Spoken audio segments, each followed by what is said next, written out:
Hello, everybody. Here we are at long last. Anyways, interesting stuff happening today, folks. Don't you think? This filing that Zellner filed today, I got to say, there's a few aspects of it that I'm really severely shocked at hearing. Honestly, namely that we, the public, had access to things that Zellner didn't. That's hilarious. In one way, and actually good for Stephen in the other, because the state didn't hand that over to Zellner. Don't know why they would have held that back, but we all had it, and now she has it, and now it's going to be a problem. And this is going to be a bit of a thorn for the state, I think. So we're here today with Travis and Tracie.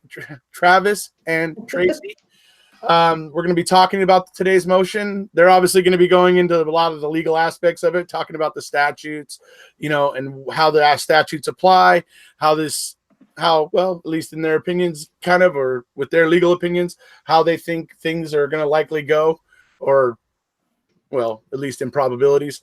So, you guys all know Travis and I and Allie did a video a while back where we discussed Zellner's motion for the quick DNA testing of the bones in the quarry. The reason why she wanted to do that is she wanted to be able to prove that those bones were Teresa's. And thereby proving that it would be ridiculous that Stephen would have moved bones to his own doorstep. And so this is basically the premise of her argument, or the beginnings of her argument. And we covered that. But then we discovered, some of you may remember, the Wrecking Crew and Travis discovered that the bones she was asking for in that motion, well, they were in queso. And those bones, in fact, had already been given back to the Halbachs. And so we pointed it out. I'm glad we did, because I think that's what eventually got this document to make its way to Zellner. It's hard to believe she didn't have it, but nevertheless, it made its way to her, and now we have today's motion to talk about. So, any opening thoughts, Travis or Tracie? We were talking before we started. I'd like Tracie to talk about, I think by the way, Tracie's got an excellent Facebook page that if you're interested in the legal aspects of the Stephen Avery or Brendan Dassey cases, it's basically a lawyer on Facebook. And she also takes those lives, a lot of them from her Facebook page, and puts them on her YouTube page, which is also basically a lawyer. But anyway, we were talking before the thing started about when we first found out about this, the clerk's entry, and Tracie, why don't you repeat what we were talking about before? We basically both had, mild heart attacks, what I had, but we both did. It's funny now. It wasn't a few hours ago. No, Travis and I were sufficiently freaking out. Yeah, we were very much freaking out, because the notation said motion, it's an ABND.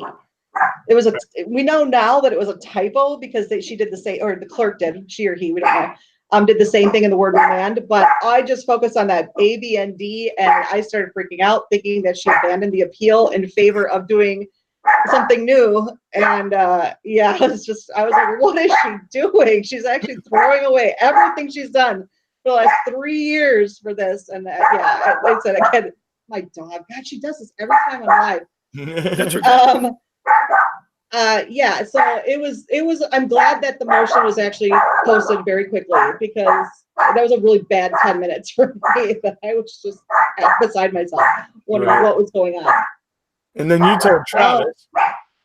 I told Travis, I'm like, well, he had read it first, and then when I looked at it, I saw the same thing he did. I think he interpreted it the same way that I did. Right. And he said that I think somebody else had messaged him and said the same thing. So it wasn't until we looked later, after we knew that it was just a stay and remand, that it was a typo, and that was it. But we were trying to figure out the chess game. Okay, is she, because she did dismiss Stevie's pro se appeal that he filed, for strategic reasons, and then went with the motion for additional testing, and ultimately this motion. And so we're trying to figure out, okay, what's she waiving? and we're trying to figure out, there was just no logical reason. And so we're like, what the hell's going on? And then she's I got it. Wait. No, it's good. You know, it's a motion to remand based on the preservation statute and Youngblood. And I'm like, okay, I got to go read it. And she sent me a copy. So yeah, good news all around. Yeah.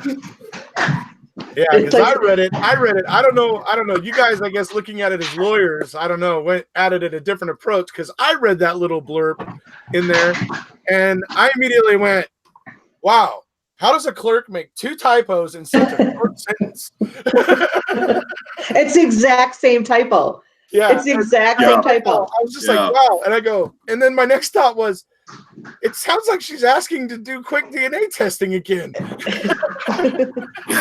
Clearly, a dyslexic clerk was having a good joke at our expense. Maybe, right. I don't know. Fat fingers just hit the B key. Yeah. So in our defense, and the the legal mind's defense, I will say we were primed. Why would she be abandoning the appeal? Is that someone sent me? Actually, it was Allie. Is she really abandoning it? And I look at it and I'm going, A, B, and D. That looks, whatever it was. I'm going, that looks like abandoned to me. But and I never even noticed the typo in remand, because I never got past that. I started freaking out the minute I saw A, B, and D, that I wasn't even paying attention to the rest of it. It just didn't even click. When I didn't know about the typo and remand until you guys mentioned it to me. At first, I started typing in your Discord, Erekose. I started, this looks bad, abandoned. And then I had enough sense to say, I need the document she filed.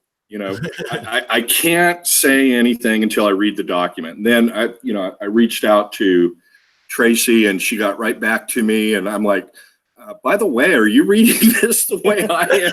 And she's like, I don't think she wanted to say at first. Yeah. And I'm like, yeah, I am. What do you think? And I'm like, I have no idea. This is crazy. She's, she's gone. She's lost her damn mind. Yeah. Yeah. Like, lost her damn mind. Exactly. So fortunately, you guys misinterpreted it, and we actually have something pretty substantial to talk about today with this. So, to start out, obviously I was just talking about how we did the video where we pointed out the fact that the groups of bones that Zellner was asking for on page, 1114, essentially like the last page of Queso, which somehow didn't make it to Zellner, that shows that bones from all of those groups were given back to the Halbach. Well, not all. I think there's like 2 groups of bones that she was asking about bones in that didn't get given back. So I think there's 2 of like the 8 or whatever bone sets she was asking about. I think 2 of them might still be there. We'll go through it. I have all of that stuff ready to pull out. So yeah, we went through and we pointed those things out. So the interesting things here in this video, folks, is to realize she was never given that page of Queso, which is mind-blowing, to be perfectly honest. And and then the fact that she has now seen that these bones have been given back, and she is now asking for the very thing Travis was pointing out in that video we did. So we can move on into it. You guys, I can actually put it up on the screen for you guys to see the beginning of it right now.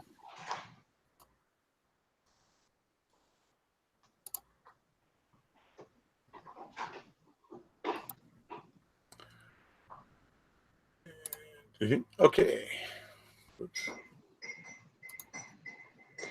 Okay, so this is the motion that she filed.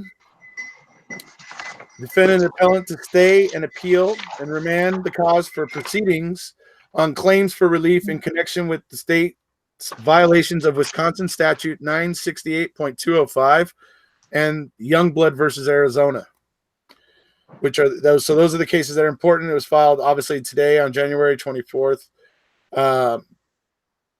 See. So Tracie wouldn't mind. She's got this pretty well encapsulated, what the statute is, the preservation statute, and very familiar with Youngblood. And the preservation statute is 968-205, correct? Right. 968-025, yes. I thought we just would let her recap. She just came off of a live from her Facebook page where she went through the motion, and she had I mean, I even understood it. And Tracie, I know you commented that you felt bad that, you know, this is so self-explanatory that I feel bad. I'm not really conveying any information, but you know, you clearly were. I was watching the comments carefully. If you wouldn't, would you mind? I know you just went through this just not more than 15 minutes ago, but would you mind kind of encapsulating what the legal basis of the motion is? Yes. Okay. First off, there is no nothing in the statute that says what the penalty is or what happens if the state improperly disposes of evidence. It's just never been in the statute, and it's something that has never specifically been brought up in any case law since that statute went into effect. It's come up in pretrial issues, but it has never come up in post conviction. So we're really in some new territory here. And KZ cites the statute, and she also cites 3 cases that really kind of encapsulate what she's talking about. And that is the 2 federal cases, Trombetti, or is it Trombetti or Trombetto? Trombetto, whatever it is. I'm just totally forgetting already. It's Trombetta or Trombetti? Trombetta. Yeah, Trombetta, yeah. Trombetta. I think it's, is it Trombetta? Okay, I was probably saying it wrong. I kept saying Trombetto, but because I can't read today. We already established that. Yeah. So, and then obviously Youngblood. And then the state case is Greenwald. And Trombetta established one kind of benchmark or rule for preservation of evidence and the consequences for failing to do so. And then Youngblood came along 4 years later and sort of added to it. So when the Greenwald case came up several years later in the state, the state Supreme Court, the state Court of Appeals, this was a Court of Appeals case, actually just kind of combined the 2. Because the Supreme Court never really clarified whether Youngblood was supposed to replace Trombetta or if they were supposed to be used in conjunction or how that worked. So the state Court of Appeals just said, well, let's just combine them in an either or type of situation. So you either need to satisfy the standard under Trombetta or you have to satisfy the one under Youngblood. And that's pretty much at the heart of the entire motion, is her making the arguments that really satisfy Youngblood more than Trombetta, which is why that's what she uses as kind of a highlight case. Right. And I did say in my video that it's interesting from a legal standpoint, for those who care, that all 3 cases cited are actually losing cases. But in an ideal world, you know, you obviously want to be able to cite a case that is very similar to your case and that was won on the same arguments. Since there is no really controlling case since this preservation of evidence statute came out, this is kind of the best you can do. And you can still cite cases that were losers because they still have precedential value because they were establishing rules or guidelines. Just because the person in the instant case lost doesn't mean that those rules don't still apply now to other people. There's just not much there. So it'll be very interesting to see what they do with this, because there's a lot of different arguments, and Kathleen kind of ran the gamut with that, you know, in the motion, kind of covered all the bases a little bit. She definitely focused on the second half of the statute. Right. The first half of the statute says that, you know, you have to keep any biological material that belonged to the victim. And Kathleen did try to get by that by saying, well, it's suspected to be the victims. That's kind of the same. That's pretty much the same thing. So clearly it violates it. But she only spent a paragraph on that part of the statute. So even she knows that by the letter of the law, she's not going to win on that part of the statute. Right. So she focused the rest of the motion on the second part of the statute, which was it reasonable for them to believe that the bones did not have any incriminating or exculpating value, right, so that they were able to dispose of them. And she focuses solely on that. Well, not solely, but almost solely on that part of the statute. Right. And I would remind say, everybody, one thing I wanted to just say real quick, because you were talking about how there's just not much there in terms of these statutes and previous case law and stuff. I mean, I think you can make the argument that's kind of the case for the entire realm of post-conviction relief, wouldn't you say? Like, there's just not. I mean, it's just not it's not an area of law that lawyers all just line up to go into, right? Right. It's bound to have less case law to help. Yeah, and I mean, and there's a lot of case law for a reason. I mean, the Constitution is a very brief. Yeah. It says you have the right against self-incrimination. That's your Fifth Amendment right. Well, what does that mean exactly? And that's why we have case law. The Right. courts expand on the Constitution. They don't write new law. They don't create new law, but they're expanding on existing constitutional law. And the DNA statutes and these preservation of evidence statutes are relatively new in the grand scheme. Right. We're talking the last couple decades. That's Right. it. So it's still kind of in its infancy from a legal standpoint of dealing with a lot of these issues, and that's why there just isn't as much case law. Right. Even the case law that is cited, 2 of them, and a lot of them that I looked, Seventh Circuit had a case on it, several other federal cases, are all drunken driving ones. Right. There's only one. that's important in Wisconsin to have a good drunken driving defense. From what I've seen when I've visited there, I'm pleading the fifth beyond that. Hey, 18 of the drunkest states in the nation. Yeah. I grew up in the city that everybody refers to as the one that has a bar on every corner. So hey, dude, I must have passed. Once I got off the 43 and was headed towards Manitowoc, I must have passed probably 15 bars on the way. There was a lot of them.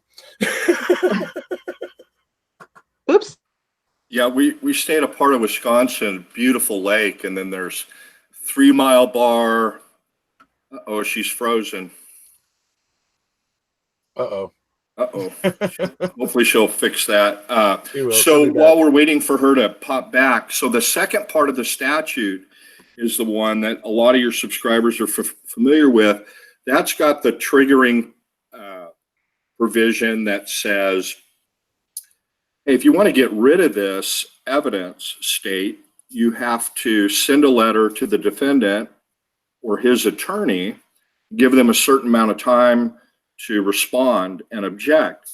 And we always speculated back in December, we were speculating, well, that never happened. Well, now this motion, she sets out in her affidavits and whatnot that no one was even aware that they gave back the evidence at all, and let alone received a letter.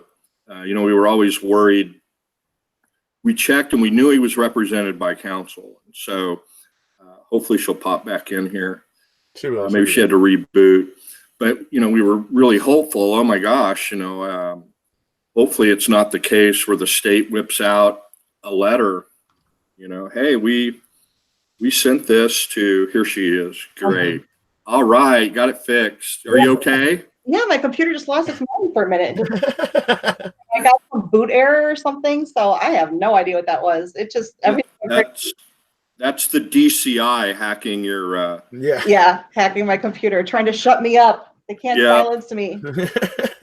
Yeah. So we were just talking about we knew you'd reboot and get back, but we were talking about the second part of the statute is the one that provides can't destroy it, assuming the evidence fits that second part. You can't get rid of anything, destroy anything, unless you send a letter to the defendant or the attorney, give them notice. And so we were kind of filling in on that part. Right. I had confirmed, right after the original motions for the stay and remand to do the rapid DNA testing, I talked to Steve right after that. And the first thing I asked him was, were you ever contacted about any destruction of evidence ever? And he said no. And he said he would never allow it because clearly he was exonerated after 18 years on DNA evidence before. He would never okay them to destroy evidence. And then I asked him about these bones because I remembered in reading in the CASO report that they returned bones to the Halbachs. And he had absolutely no idea what the heck I was talking about. He's like, you need to explain. What are you talking about? And I kind of read him a little bit from the CASO report. And he's like, I have never seen that. I have never heard of it. I have no idea what that's from. And so I told him to talk to Kathleen. And when I talked to him next time, he confirmed, and he said that Kathleen has never seen that before. It is not in the case file. We've never had it. We've never seen it. And then he told me then that somebody had sent it to her. And so she was aware of it now. But yeah, I mean, so it's like right away, I was like, yeah, it was like, this is so strange, like, because I couldn't believe that we could have something for 3 years that Kathleen didn't have. And the state was afraid to let Zellner know that they had given bones back. Right. That's what that tells me. And I'm not patient. I can't wait for Kathleen to file things. So that's why I wanted to ask Steve right away. Like, were you ever contacted? Did you ever get any kind of letter asking if they could dispose of evidence? And he just was like, are you nuts? Like, of course I wouldn't say that, And so, yeah. So, I mean, and now we have confirmation that they clearly didn't. But I mean, I just still knew. Well, she even has an affidavit from Stephen's appellate attorney at the time when they gave the bones back. And she's saying, no, we never received any correspondence. We never received anything. I'm pretty sure and she says it just this way, I'm pretty sure I would remember having a conversation with somebody about getting rid of evidence. I'm pretty sure I would remember that. Right. And so, yeah, I mean, it's just, and based on Steve's previous experience, nobody would be okay with that. Nobody would approve that. So not with what he's gone through. The guy's already been wrongfully convicted once. Right. I'm sure he doesn't want to let anything go. No, and he wouldn't, for good reason, because he learned from experience that even after 18 years, you can still be exonerated by DNA. Yeah. So no, he would never approve anything being destroyed. Absolutely. So Tracie, can you tell everybody why is it that Kathleen, she's got this fairly clear statute. Understandably, there's no case law on it, so it's not well defined yet. But why did she bring in a Supreme Court case that we call the spoliation case, Youngblood? Why did she bring this preservation statute plus a due process Youngblood argument also? Why is she bringing the constitutional argument in conjunction with the state preservation statute? I think just to establish where Greenwald came up with their because since Greenwald is really the only Wisconsin case that there is, I think she wanted to just establish where they got that information from. I mean, even though the court knows it, but I also think that she really wanted to focus on Youngblood, even though you have the additional component of having to prove that they had that there was bad faith. The burden of what law enforcement thought about the evidence is lower. It's only potentially exculpatory, whereas under Trombetta, it's apparently exculpatory, and it doesn't seem like it'd be a big difference, but it can be. So I think that she, I think she just wanted to make sure she covered her bases, that she was saying that both cases are covered under Greenwald. They decided to use it as a two-pronged test, and either one can be satisfied. But I think she focused on Youngblood because of the lower burden with the nature of the evidence itself and what how law enforcement interpreted it as far as how potentially exculpatory it could be. Right. And then she can use the state statute as indirect evidence of the bad faith, right? She's got this statute she can point to and say, hey, in Wisconsin, you can't get rid of this stuff, period, unless you go through this process. So, that's indirect or circumstantial evidence of the bad faith. Yeah, she's trying to show them that the fact that they disposed of this evidence when the case had not yet reached any legal finality, since Steve had not even filed his petition for review with the Supreme Court, that in and of itself shows bad faith on the part of law enforcement by trying to get rid of this evidence right away, even though there was no legal finality of the case. And Brendan's case matters here too, because he was obviously convicted of the same crime. Yep. And Brendan's case was still in the Court of Appeals. He hadn't even received a decision on his direct appeal yet when they got rid of this evidence. Right. Which, again, so Kathleen's trying to say, we don't have to show much. That itself shows that there was bad faith here. Right. And then she also made the argument that when you combine the preservation of evidence statute with the actual DNA statute itself, that again just kind of shows that the intention was that you should preserve biological evidence, because why would you have this statute saying that you're allowed to do DNA testing at any time in the post-conviction process if you were going to say that, well, you can dispose of the evidence? So she's saying, again, that kind of the spirit of the law and the intention with that statute is showing that their intention was to be able to always be able to test this evidence. Well, you wouldn't have that statute if they were just allowed to get rid of it. And yet, once again, if this evidence is disappearing, the tables are once again getting rigged against Stephen Avery. Right. So, what I thought we'd do at this point, unless you have some more stuff on the law, Erekose, is that we'd go look just for a few minutes at the bones and show everybody again and remind them what it was she was asking for and what items, according to CASO, were returned. And if you want to do that, do you have any other questions on the law that was cited in the brief? Or well, actually, before we go last, somebody says, why are bones considered? Amberly asks, why are bones considered evidence and not a body? They don't keep murder victims in an evidence locker. Isn't that the same thing?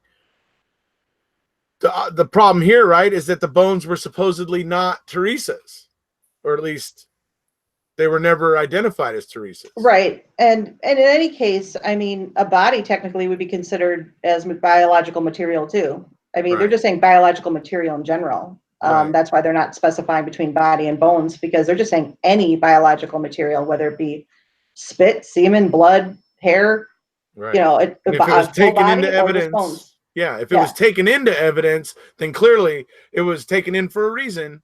Right. So, in this case, it's not irrelevant, in other words. And in this case, there was never a body.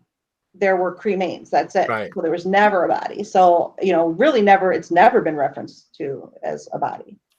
Right. And then here's the other thing, and correct me if I'm wrong, Tracie, the statute doesn't define biological. In other words, they don't say blood, biological evidence is blood, bone. It just says you have to retain all biological evidence without defining it, right? Right. It's essentially anything that you can do scientific testing on that you can get DNA from, or you can get other types of test results from. Or that to put it another way, more clearly, if it's collected as evidence, they've locked themselves in. If it's biological, they collected it, it's now needs to be preserved, but just by collecting it, right? Correct. Well, yeah, that statute says, if it's capable of being tested, or there's a potential in the future that it could be tested. Right. It's a great DNA statute. Very progressive. Says, the current standard of testing today, which was what her December motion was all about, quick DNA testing. It's come into acceptance since the time of the trial. They used it to identify victims in the California fires. Once I heard about it, I immediately contacted that expert, et cetera, et cetera. But the statute's good. It says, can be tested, or could potentially be tested in the future with, better technology. I'm paraphrasing, but pretty progressive statute. Right. And I can't remember exactly when the DNA statute was enacted, but it was before all of these cases, because it was again, 01. Was it 01? Okay. Yeah. So late Trombetta 90s, your statutes, it mentioned the specific type of DNA testing at the time. And then it's between at the end of the 90s, they started to be able to amplify. And, I'm not a DNA expert. Scooby could explain all of that different stuff. But the legislative history said, yeah, we got rid of naming it all and just called it testing. And in the few states that I'm aware of, what their post-conviction DNA testing and post-conviction stuff is, it's one of the most progressive that I've seen. Yeah. Really good. And Trombetta was decided in 84. Youngblood is 88, and Greenwald is 94. So again, the 3 cases she's citing are all well before this statute was even enacted, and it's crazy to think that nothing more recent has come up because of this, because you think with the DNA statute and the preservation of evidence statute that there would have been more cases of, evidence being destroyed, but that there's not. It's crazy. So so this part of the case could end up being very important going forward for the preservation of DNA evidence. And so DNA evidence or biological evidence, in any state, but it could potentially be, in one of 4 or 5 places. It could be with law enforcement and their evidence. It could be at the clerk of the court, where they maintain evidence that was admitted at trial, like the blood vial in Stephen's first case. It could be at a state lab and they didn't return it, or it could be, say, law enforcement. No, that's the last one, yeah. Or state. So their preservation statute, or it could be at the DA's office. That's the DA's office, yeah. There's a specific statute on all 4 of those places in Wisconsin. But they're all essentially the same. Yes, and it require, you got to give 30 days notice. You got to send it to the defendant. You got to send it, or his or her attorney. And so just want people to be clear, regardless of where it is, clerk's office, at CASO, at the DA's office, at DCI, AG's office, at the state crime lab, you got to preserve it. If it meets the other requirements. Mm-hmm. You want to look at little bones right now? Okay, yeah. So now we're going to move into showing everybody here. We're going to show you what Casey was asking for. We're going to show you in CASO what was given, what bones and from what piles of bones were given back, and then he's going to show you the evidence master list so that you guys can see how this all lines up and how we determined that these bones had been returned. So go ahead, Trav. Okay, so you're okay. Good. You locked for a second. I thought they were doing the same thing to me that we're all being invaded. Yeah. So DOJ spend a lot of time on this. This is actually promotion back in December, where she wanted to stay and remand the case for that new quick DNA testing. So we're going to go down here. So these are things that she's going to be repeating. So she's talking about, you heard Tracie mention earlier, it's got to be material. But look at this. On September 18, 2017, a meeting took place in Madison where current post-conviction counsel and the state, and what she talking about there, that's Fassbender. It was actually, it's actually Fallon. Yeah, it's Fallon. I mean, Fallon. Did I say Fassbender? Yeah. Fallon. She wanted the skull fragments and still wants them, I believe. But agreed to further testing of crime scene evidence. Among the items of evidence, it was agreed that a microscopic examination would be conducted of the suspected human pelvic bone found in the Mantuan gravel pit, which we'll get to in a minute. The parties agreed to a microscopic examination. And so it begs the question, why is Fallon talking about letting her test evidence that he knows has been returned to the Halbachs? And then here's where it's going to follow into this current motion. Clearly, by agreeing to this examination, the state recognized the outcome of the examination was material and relevant to the larger issue in the case about the location of the murder. So these things are going to be reincorporated, but just argued from a different angle.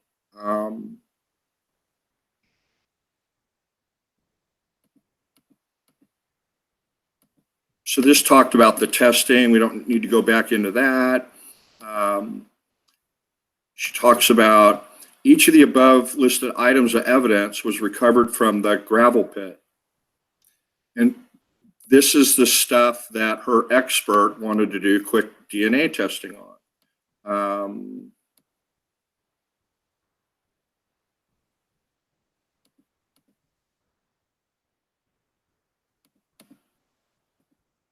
We'll get to this in a minute. I've got it at the right angle. We'll show which bones.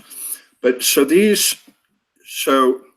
she's talking about queso, but we're at 729 when this stuff is processed and what it is and what Eisenberg relied on. But I highlighted the bones that she's requesting. And all of these highlighted are what her expert wanted at the time. And you'll see these numbers in a moment and why they're significant. So so basically those numbers signify the bone piles that she was looking to get bones from to test. So this type of documentation right here was never available to people on any of the sites, Stephen Avery, case.org. And see this down here, state 4928. This is the discovery that was produced to Stephen Avery's attorney by defense attorneys, probably string and buting based on the timing of it. And so, it's in the thousands. I've seen state page number, we call these bait stamps, but I've seen, close to the number 20,000 here. But people were shocked that we're really up on the bones. They're like, I've never seen this before.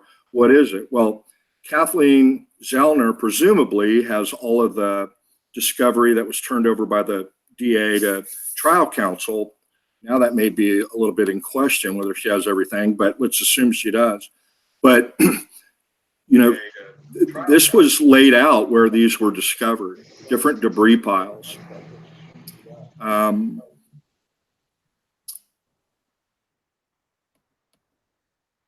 This is the handwritten notes, which no one had ever seen before this motion got filed in December, that were, transposed up to here. And basically what she established is that there were 3 separate bone piles in the quarry. There were 2 that were fairly close together and were approximately 400 yards from the another burn pile.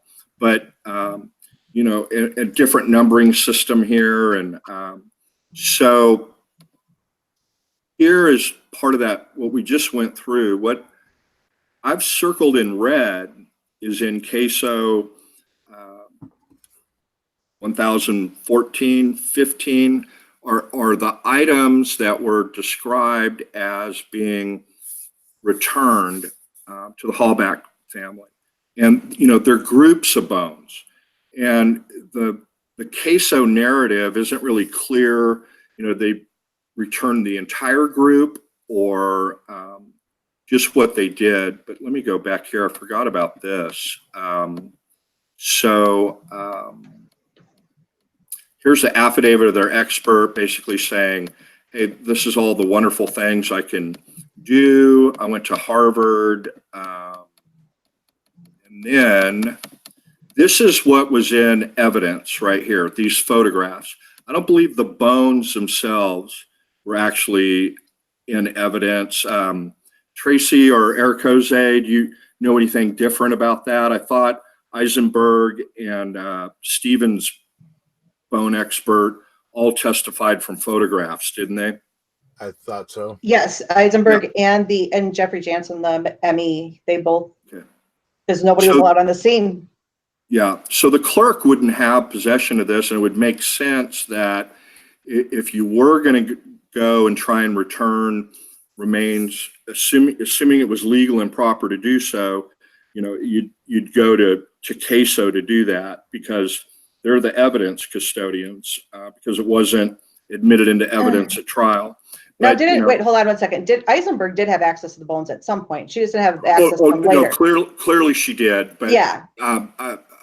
I'm sorry if I misspoke. I was trying to distinguish that these actual bones in this photograph were not introduced into evidence through her testimony. She just used these photographs to testify at trial. Right. She had the bones available to her. I think she said they came in a big box, and then they were moved from one of her offices to another office. But so that's the evidence tag. When you see 7411, you can't see it here. It's cut off. That's chain of custody. People signing that they received it and delivered it, so on and so forth. But so when you think about, okay, these items were returned, it's this is just my note. What is that? A perfectly circular bone, I guess. But I'm not an expert. So it's a group of bones that we're talking about. I can't see any way that these three attorneys or two attorneys go into CASO. They say they have Eisenberg's report with them. It seems like they're sorting out bone matter and non-bone matter, which I think any of us could do to a certain extent. But hair and lint, but it's not, when you see one item, it's not one bone. It's a group of bones. Let's see if we can get to this 86. If that's in here.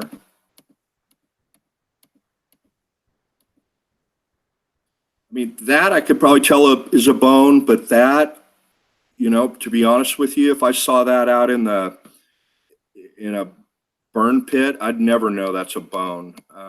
Maybe I'd know now, but this, you can tell is a bone. But anyway, the point of these photographs is that, okay, now here, 8675, we're going to see this in a minute. These are what Eisenberg termed the suspected pelvic bones, 7 or 8 in number with apparent tool marks.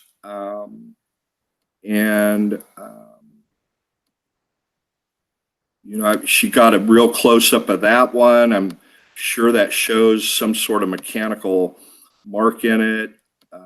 Maybe this, I don't know what that is. But she's really blowing up on those, but you can see it's a group of bones. Okay, now, so back in December, when the first motion came out, we noticed, wait a minute, her expert is asking for these items in red, and these are the ones in CASO that they, said that they were returned. And you can see the descriptions there. And 8675, possible human burn cut pelvis fragments.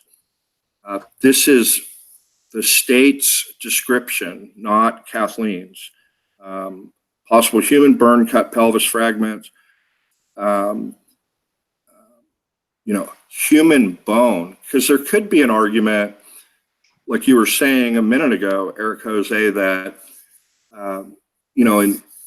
in the closing argument, Ken Kratt said, I'm not going to spend more than 20 seconds on those bones, referring to the Quarry bones. Right. Nobody can say what those are.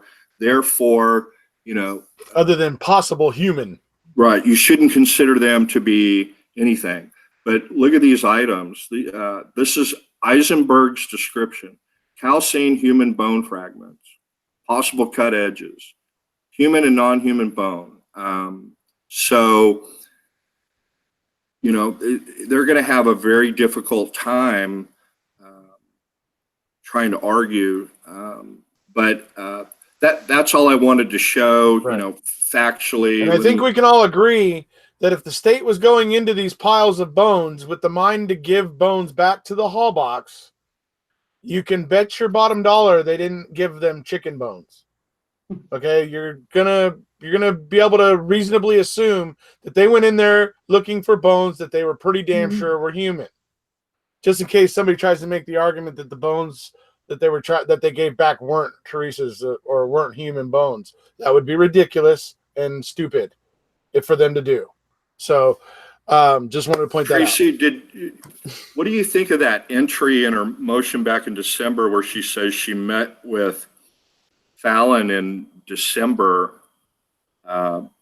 They're talking about those pelvic bones that he was going to turn those over to her. It may be too soon to tell exactly what those are. Or, right. It's definitely one of those things that we want to know more about, because as you said, like, why would he agree to testing when he was involved in this decision to give the bones back to the Halbachs? So it's not like it's something he wasn't involved in or wasn't aware of. So it's very odd that he would agree to testing of bones that he should have known were returned to the family. Right. But again, I still always sit there and say we don't always have all the information. So, you know, I would love just once for a hearing to be granted on some of this stuff so we could get some questions answered instead of always being left with more questions. That'd be nice. Yeah. Yeah. Saying. Right. So, is that the end of your presentation there, Trav? If you're talking to me, I've got headphone audio problem. Not sure what it is. Oh, okay, fair enough. So, to get to what basically the are you Okay. fixed? Yep. Okay. So, you're gonna now show what was given back now, or were you done? No, I was done. You know, I thought, you know, a couple of things significant in that was that they had this meeting in September talking about these bones. I agree it's probably premature, but that's something we're going to want to keep in the back of our minds. You know, what was Fallon doing with this meeting, agreeing to microscopically test?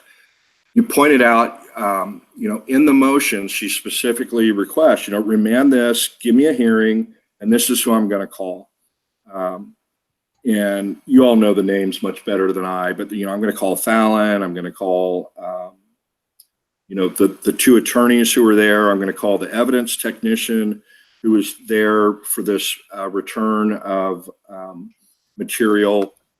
I'm going to cross-examine all of them. You know, she specifically points that out, who she's going to call in her evidentiary hearing. She's never been that specific before. You know, she clearly knows what she wants to do with it, and I agree with Tracie. Just one time, it would be great. Let her pursue an evidentiary hearing, and you know, if the state can explain it, great. If they can't, That's just it, right? Why are we so afraid to get into a courtroom where the state can have a chance to argue against this stuff? Why are they so afraid to argue against it? You know, I don't know. That's one thing that occurs to me anyway. Because it does seem like they're just unwilling to give this any light of day. well, Tracie will tell you because it's the doctrine of finality. It is. I mean, it sucks, but that is true. I mean, but suppose, you know, the other thing. Meanwhile, their state's had a big black eye for 3 years. Yeah, well, there's. well, it's been longer than that. This is just another, another example. Yeah, we'll save for another day, but we need to get Tracie back to talk about that that Denny case, because that makes this case look like a stub toe. I mean, anyway, don't even get me started on that. So you're much more up to speed on the motion, Tracie. In the previous motion in December, she makes this argument that I met with Fallon to test these pelvic bones microscopically. Therefore, they know that they were relevant and material. Does she make any type of a similar argument in the motion she filed today that, hey, these bones are clearly material and relevant in any way because of that meeting? Well, not specifically. Well, I mean, I think she does mention that. You say I know Okay. better than you. I skimmed this thing. I'm sorry to put you on the spot. She makes the argument of materiality based on Pratt's own statements during the trial about how, I mean, the reason Steve's guilty is because everything happened in proximity to his residence. The narrative and the theory of the crime versus the state was that he burned her in the burn pit. And Kathleen is saying that, well, if these bones in the quarry are proved to be Teresa's, well, then he has to be innocent because nobody would go burn somebody up at a different location and then dump the remains in their own backyard. Right. They just wouldn't do that. So so she's making those arguments. And then she pointed out what Buting had said during the trial, and she didn't specify any specific bones. And that's why there was some confusion about whether the pelvic bones were handed over to the Halbachs or weren't. Because I said that her best argument would be that anything that was actually presented at the trial, if any of these bones that were given to the Halbachs were presented at trial, they absolutely should not have been turned over. I mean, especially when the case was not final at that point. You can't turn over evidence that was used in the trial. The other evidence they can try to make an argument for. But she made, where's the quote from Buting? It's in here somewhere. I thought I found it right away. But he was basically just saying what I just said. He was saying that, like, Buting, oh, here it is. He said that if that body was burned somewhere and then moved and dumped on Mr. Avery's burn pit, then Stephen Avery is not guilty, plain and simple. Yep. And then he said that this is why the state has gone to such trouble avoiding the fact that the bones were moved. That's why you heard nothing about it here. Right. Because it does not fit with their theory that Avery is guilty. So it would be very hard for the state to try to argue now that it's not material. Right. Because it's very material to the case. And they're using pretty much their own prosecutor's words against him. Right. To establish that. So they didn't mention anything about specific bones or anything, just an overall theory of the trial presented by the state would not be valid at all if these bones were proven to be Teresa's. Before maybe you get to some of your subscribers' questions or more comments that you have, Erekose, I wanted to bring up one thing. I was very peripherally involved in the West Memphis 3, but Mark Byers, everybody remembers if you saw the HBO documentaries, was a very animated, crazy. But I mean, he was just, they got the right people, et cetera, et cetera, et cetera. Well, they started bringing in qualified experts, and there was a pivotal point where all of a sudden, Mark had a hallelujah moment and said, they've got the wrong guys, or at the very least, they've messed up this investigation. So he flipped from being, their worst enemy to, one of their biggest advocates.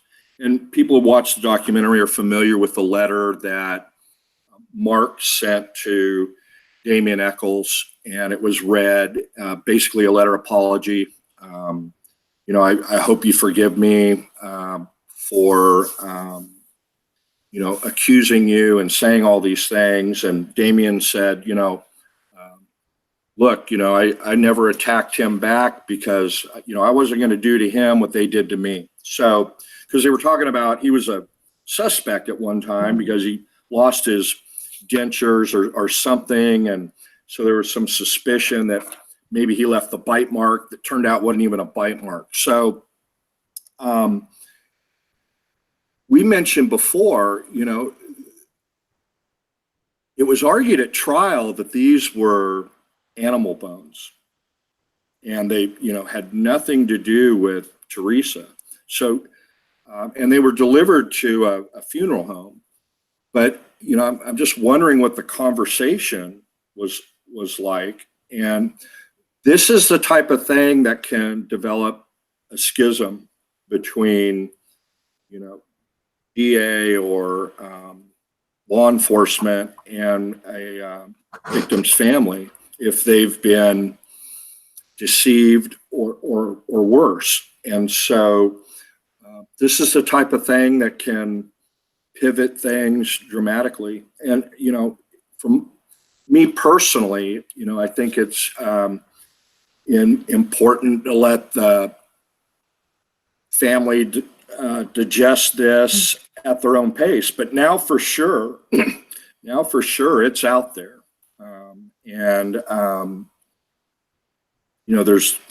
I don't think there's any way but to avoid it. But Yeah. that's just one observation. I see a lot of parallels between West Memphis 3, from Jesse Miskelly's false confession to, Brendan's. I see a lot of parallels in that case. And maybe this is the lucky break where get the family to make a reevaluation. But if not, that's I really fine wish too. that would happen. Truly, I don't expect the Halbachs to jump on the Avery bandwagon, but I would love to see the Halbach say, you know what, state of Wisconsin, look, just don't say our names anymore. You can defend yourselves without us, thank you.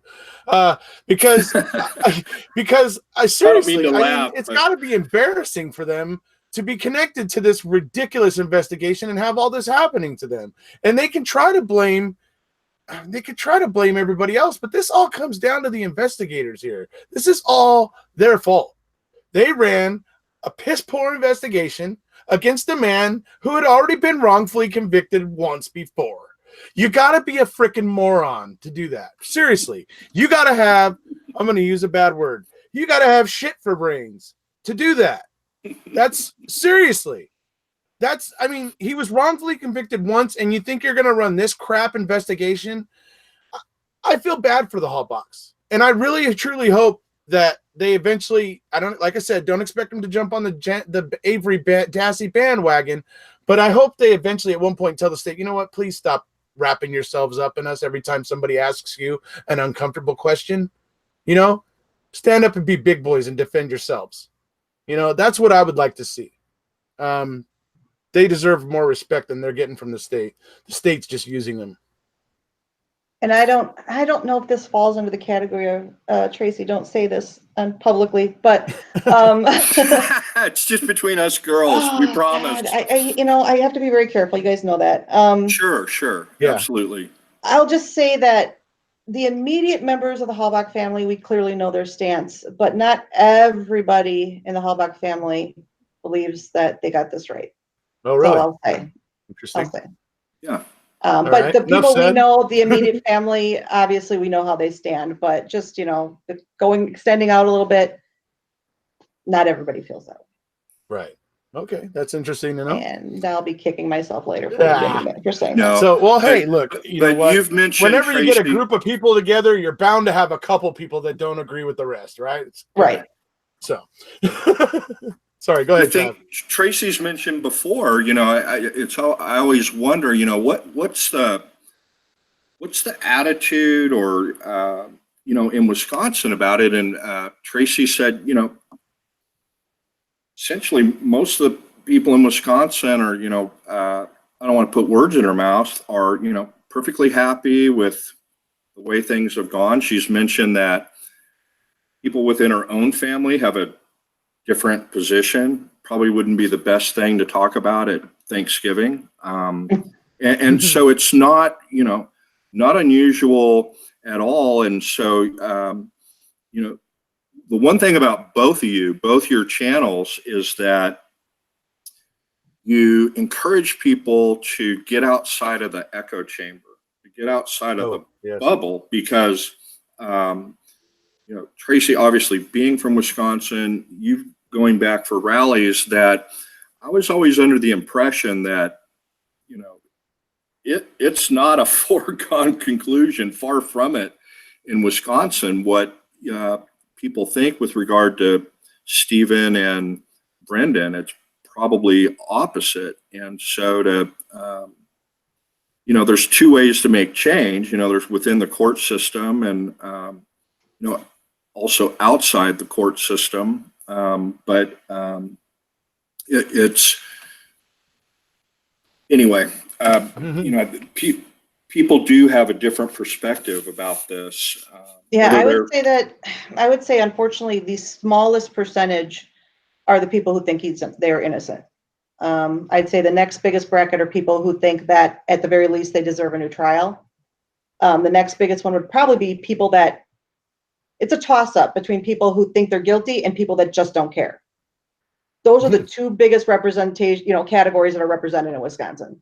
Are people think they're guilty and people that don't care enough about it. Right. And then you have the people that think that, they at least deserve a fair trial. There's something fishy going on.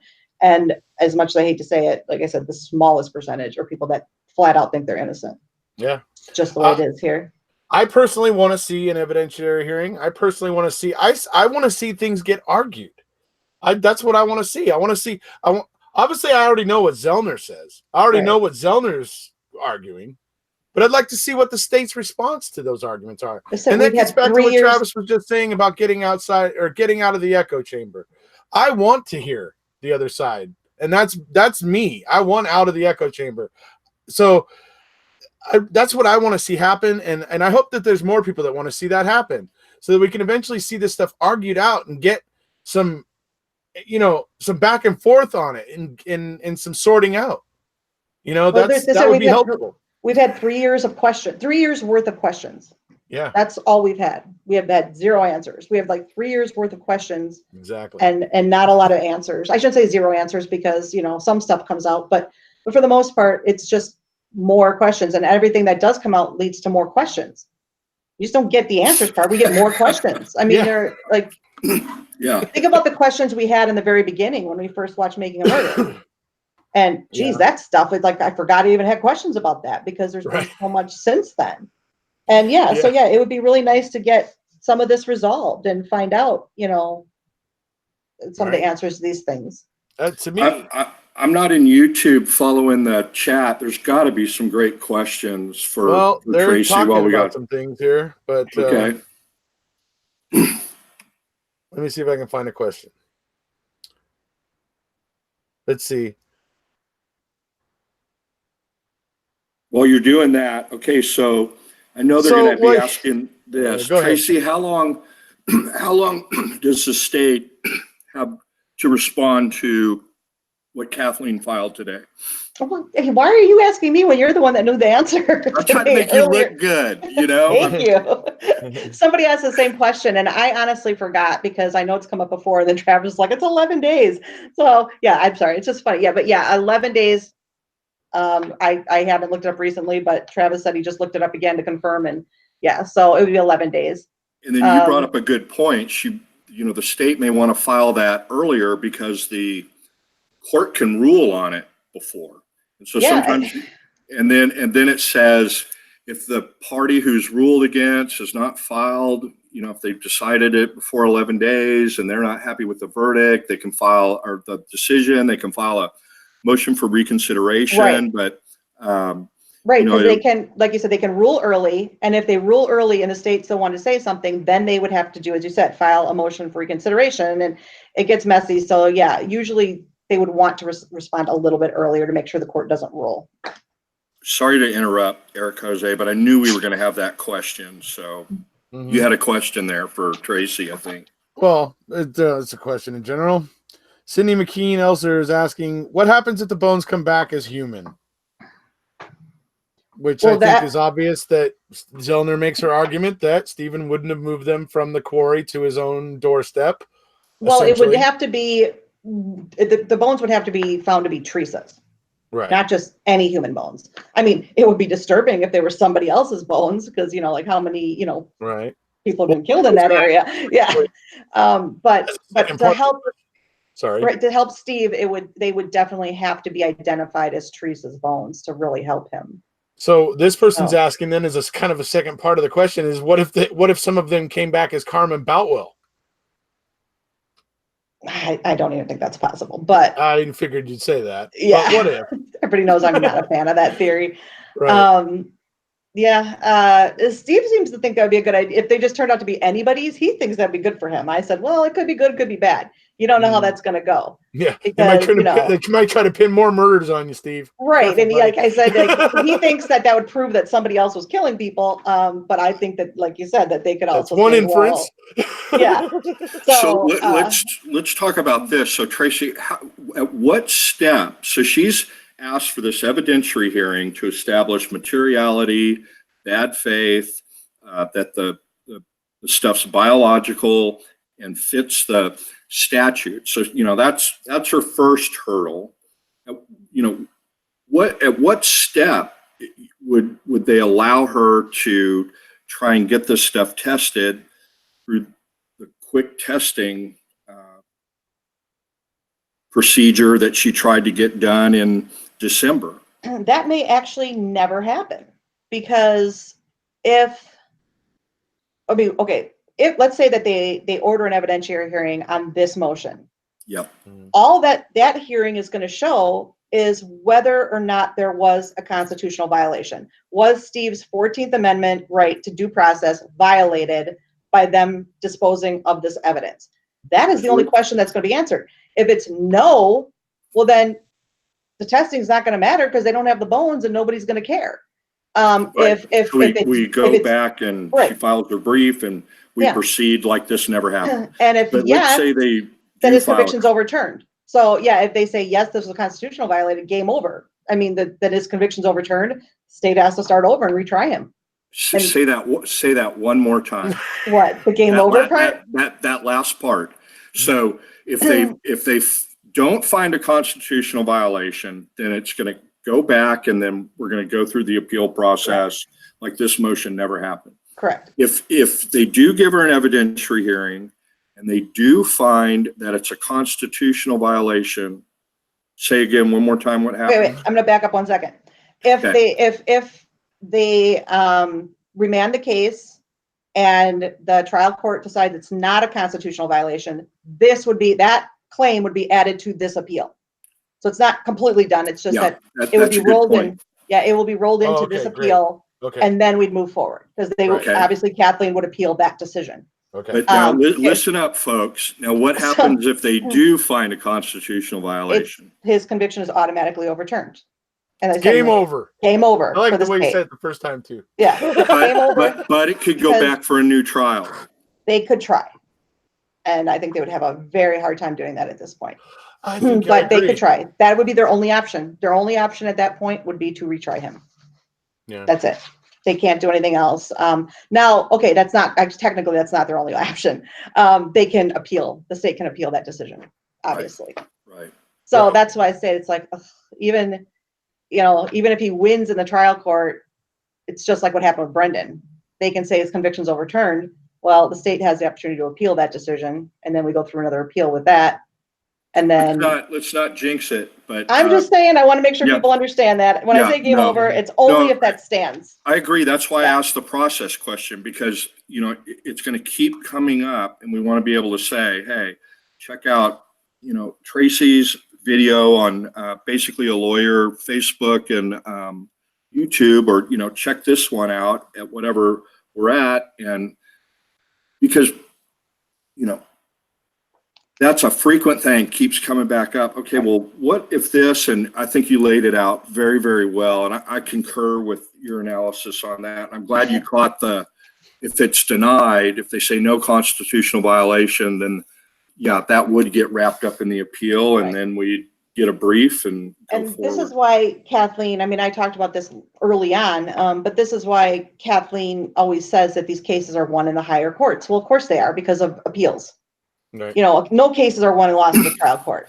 It doesn't mean you want to lose in trial court. You still want to win. Mm-hmm. It's still better to go into an appeal on the winning side, just statistically, than the losing side. Right. But they're always going to be won and lost in appellate court. Right. Even if it's that they make some decisions up here that the trial court then starts becoming aware of, and it's like, okay, I'm starting to finally get it, and then, you know, they're going to hold an evidentiary hearing.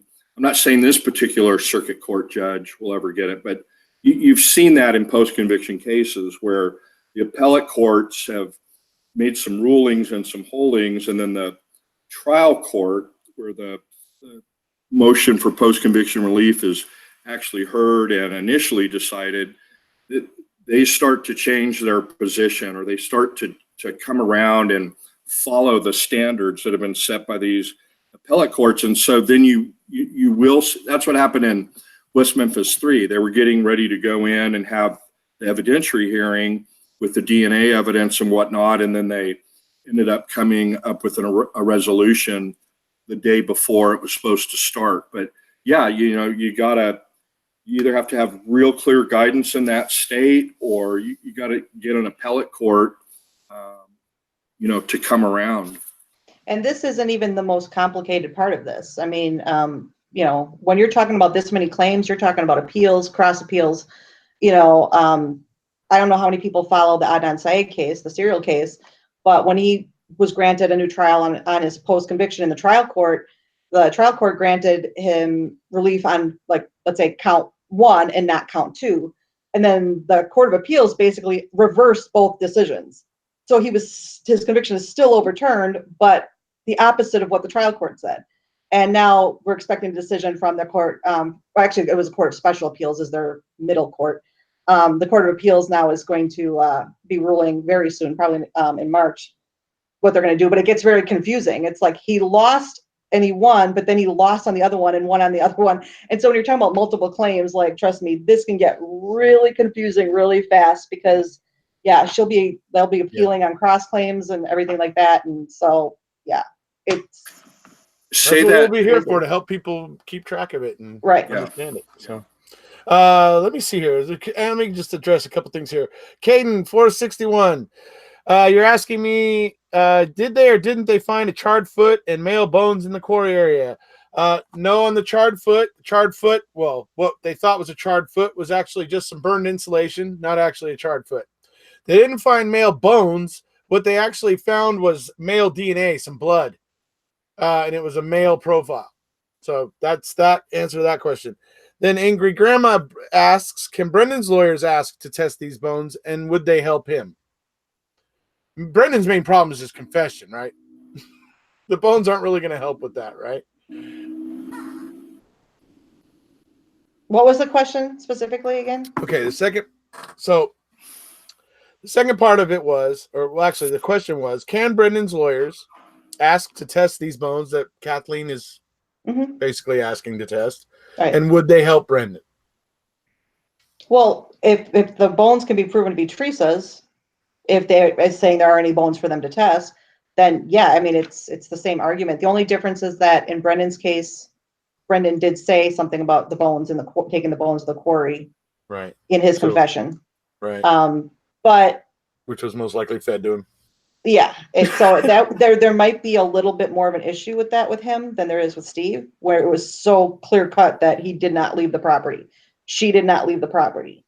But Brendan's confession, I know I said this in my video too, I said, but he also said right after that they dug a hole next to the burn pit and buried some of the bones next to the burn pit, and that's not true. So it's, again, going to be this reliability of the confession thing. Right. So they're going to be asking, I already can anticipate this, then why isn't Laura Nyrider and Steve Drizzen immediately filing a motion for testing in state court to test these bones? And I know what the answer is going to be, but they're going to ask. So if you could answer that. Well, the first part I need to go back for a second, because if it's determined that these bones were a violation of constitutional rights by turning them over to the Halbachs, that applies to Brendan too, and it doesn't matter what he said in his confession. It is still a constitutional violation. Brendan's conviction would get overturned as well. So, and from that point of view, the conviction would still be overturned. It's just if they wanted to attempt to retry him, the fact that they were in the quarry, that they're identified as Tricia's, doesn't necessarily help him in the way that it could help Steve. Okay, so I just want to clear that up. Okay, so then the next part was what, Travis? Sorry. I was still thinking about that when you missed. So they're going to ask if it does apply to Brendan to some extent, why aren't Laura Nyrider and Steve Drizzen filing a motion tomorrow for additional testing on the bones? Well, right now they wouldn't because they know that the state doesn't have them. In general, though, they're not going to file a state petition until this issue with Steve's resolved. It wouldn't make sense to. I agree. You know, essentially let somebody else do the work and you can get the benefit from it. I mean, it just makes sense. There's no point in bringing up a bunch of issues that, you know, now it will be interesting to see. Obviously, the procedural bar issue is a big thing with Steve's case, and that is not a hurdle for Brendan. So the whole thing is going to be the decision of the Court of Appeals, what they say. You know, was this procedurally barred, were they not? So that will also determine what they all present as well.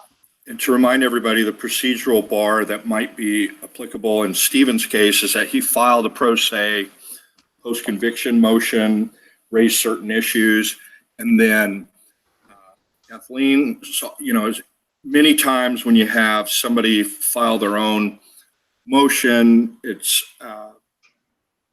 not up to snuff, it has problems, and so she determined the best way to go was to dismiss it, file the motion for additional testing, and the state is arguing that the issues raised by Stephen are now barred. Is that what you're talking about, the procedural bar? Yeah, right. Okay. Just to get everybody just up to speed, when Tracie says the procedural bar in Stephen's case, that's what that is, does not apply to Brendan's case at all. Brendan has never filed a 97406 petition. So he went the federal route with the habeas petition. Right. So he's never filed a 97406 in state court. So he is not procedurally barred from presenting all that stuff that Steve may be barred from presenting, which would be a very interesting circumstance. Not good, but it'd be interesting if Brendan could get his conviction overturned on something that Steve just was procedurally barred from presenting. That would be a very strange situation. But it can happen. I mean, that's what happened in Henley. I mean, so don't get me started on Henley. Yeah, I mean, that case was really, a mess. Do not get me started on Henley. And it's, again, very fundamentally unfair that 3 people can be convicted of the same crime and 2 can be exonerated and the other one's stuck because of a procedure issue. And by 1 week. By 1 week. Anyway, Don't get me started on that. I know, but I'm just saying that it has happened, and I don't think that would happen in this case, but, you know, it's one of those things that would... Yeah. So what's next, Erekose?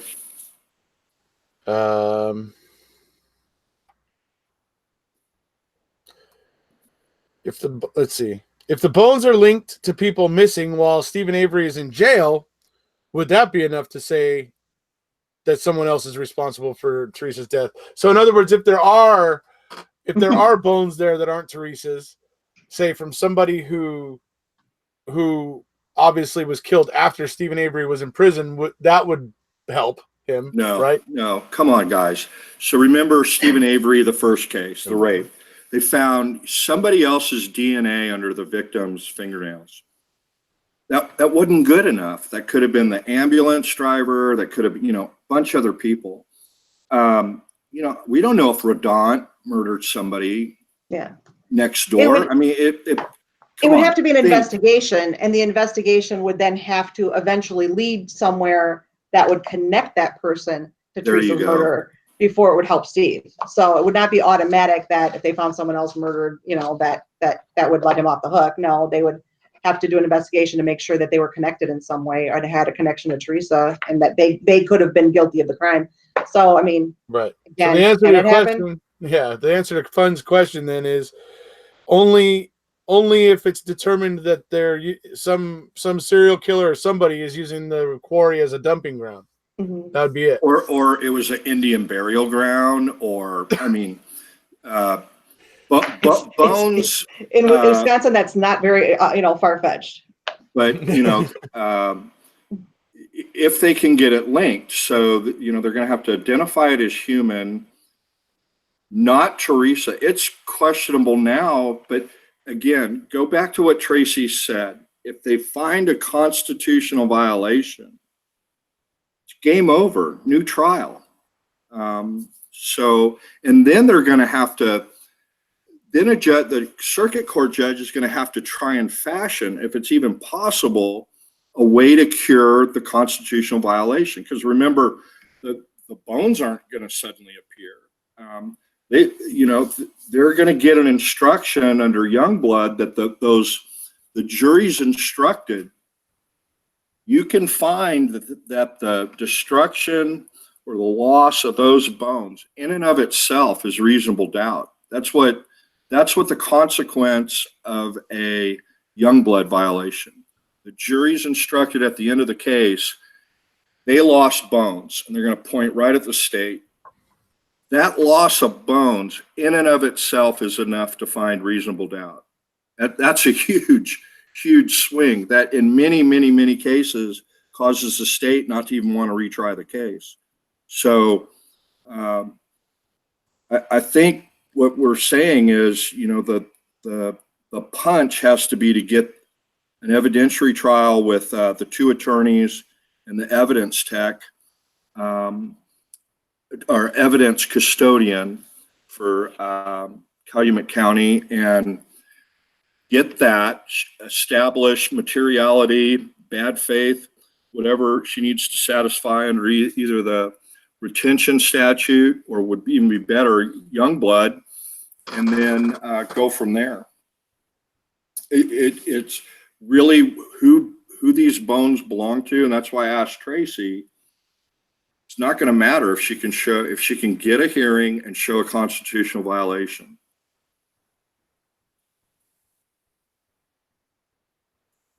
Okay, so L. Fallon's asking, will TH's family ever get relief, i.e. her remains? Well, I would argue that they've already received them, at least the lion's share of them. So that brings up another thing. If these things were returned to the family, and assuming they had a burial, then that's going to be an issue that gets litigated. Well, if they're not destroyed, we can go get them and we can match them up with these photographs. But think about what the potential for causing a schism with that family is, again, when you're telling them, I'm sorry, but we're going to have to do an order for exhumation. Who knows at this point? She mentioned specifically in the motion in a footnote that she didn't know at this time whether they were buried or if they were cremated. But I don't know if Tracie had any thoughts on that, but I honestly, personally, don't think it'll even get to that point, because a judge wouldn't order an exhumation unless they thought that the bones had exculpatory value. Well, if they have exculpatory value, then they violated his constitutional rights. So, and then it wouldn't matter. They don't need to test the bones then, So I just, looking at it logically with the steps, it just seems like they would probably never get to that point. Yeah. If this hadn't happened and she had just filed the request for the testing, then it would be a possibility. But with the way things are going right now and these steps, I just don't see how it would even get to that point, because no judge would order an exhumation unless they thought they had potential to be exculpatory. And well, that's the criteria for a constitutional violation. So the bottom line on that is that's good news for Stephen if he can at least if Kathleen can get a hearing in the circuit court. Mm-hmm. And I mentioned this, and I don't know if you were still planning on get to this because it's at the end of the motion, but I mentioned this in my video, and you've already mentioned it a couple times when you said that the assumption is that law enforcement thought these bones were Teresa's. Why else would they give them to Halbach family? And more importantly, why would the Halbach family accept them? Why would they accept animal bones? Right. Or suspected and non-human bones? Right. And I had said that it's not a fact. We can't state for a fact that that's what law enforcement thought. Kathleen is, making a conclusion And she's putting it in this motion because, first off, it's a very logical conclusion. It's the first thing everybody thought. I mean, I know it's one of the first things I thought was like, why would the family accept animal bones for their loved one? Like, I'd rather have an empty casket than have animal bones substituting for my child. Right. You know, it doesn't make any sense. So it's a logical conclusion, but it is still a conclusion. It is not a fact. And I think she includes, one of the other reasons she includes this is because when you are looking at that conclusion, the only way to determine what is a factual reason for them, for Ellie getting rid of these bones, is to go to the court that is the trier of fact, and that is not the appellate court. That is the circuit court, the trial court. So that is a reason right there for why a hearing should be granted, is because it's like, okay, we need to know factually, like she's saying that they must have thought these were Teresa's bones, but we don't know that. But we need to get to the bottom of that. So right there is a reason to have a hearing on this issue. So that's why that's included. She's formed a wedge, the state's either got to stick with the logical conclusion that they assume they were Teresa's remains and gave them to the family under that representation, or they can go back to Ken Kratz's narrative, which was, and how did they explain that to the family in open court with people under oath? It's what we call a definite wedge issue. You force them to go left or right, and pretty effective. But I like the way that you phrase that, the logical conclusion. It's not a fact yet, but she's certainly framed it in such a way that it's A or B, one or two. Right. And it's something that she's bringing up that to reach the factual conclusion that they want would warrant a hearing. It's just another way to make it more favorable for the court to grant a hearing. All right. Let's see if we got any questions. Do they have the remains still? I think we've established that they don't. Well, at least most of them have been given back to the Halbachs. So those groups, the photographs that we went through and those boxes, those were the ones documented in CASO. They're not clear, but it appears that they returned those entire groups. But you all saw what those are. They're a bunch of bones the size of a quarter or less. Right. I don't even know if there'd be 2-3 ounces total, but those groups of bones out of many groups were returned. Yeah, it'd just be, I just thought of this just now. It'd be interesting. Those bones came up because Kathleen's expert that does the quick DNA in December, those are the bones he wanted to test. There's all kinds of other sets of bones out there. It's just, it'd be interesting to see, why did Fallon and the other lawyer decide to return those particular sets of bones? And it's attached as an exhibit. What I had is straight exhibit from her motion filed in December. Why those particular ones? Did the state decide to return to the family? That would be fascinating, that testimony in a evidentiary hearing. Why the stuff that's mostly from the quarry, those 3 burn piles? Why not the stuff that was found in the burn pit or the burn barrels? Allie mentioned that in Tracie's video, but I mean, this would be a fascinating hearing to watch. Yeah. So Fallon asks, so did Teresa's family receive a pizza box full of bones? Well, no, it wouldn't have been a pizza box. Bones were sent over to a mortuary, basically, or funeral services home, whatever it is. And they were sent over there and probably packaged very nicely and then given to the Halbach. So, no, not a pizza box.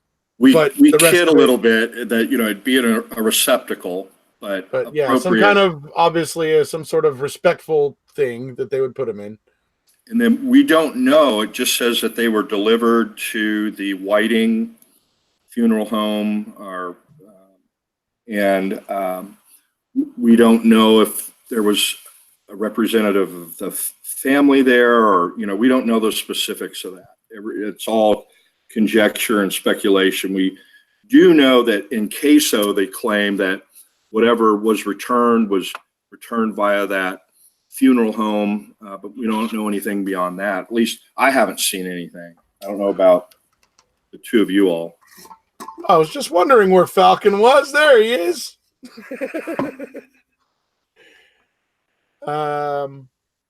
Let's see. An important question would be if the funeral home ground them into ashes or buried them as bones. I guess that would be a good question to get an answer to. We don't know, and I think, as Tracie said, it probably is never going to get that far if Kathleen gets a hearing and can show a constitutional violation. Sure. Won't matter. New trial. Do you have anything to add on that, Tracie? If the funeral home ground those bones up or cremated them, or yeah. So we don't know. I would think, though, in general, for the first part we were talking about, that a funeral home would not give bones to a family. They will either cremate them and put them, like you said, in a receptacle, or there will be a burial and they would immediately go in a coffin and be buried. They will not just hand over bones to the family. I don't see why they would do that. So it's one. Those are probably the only two options.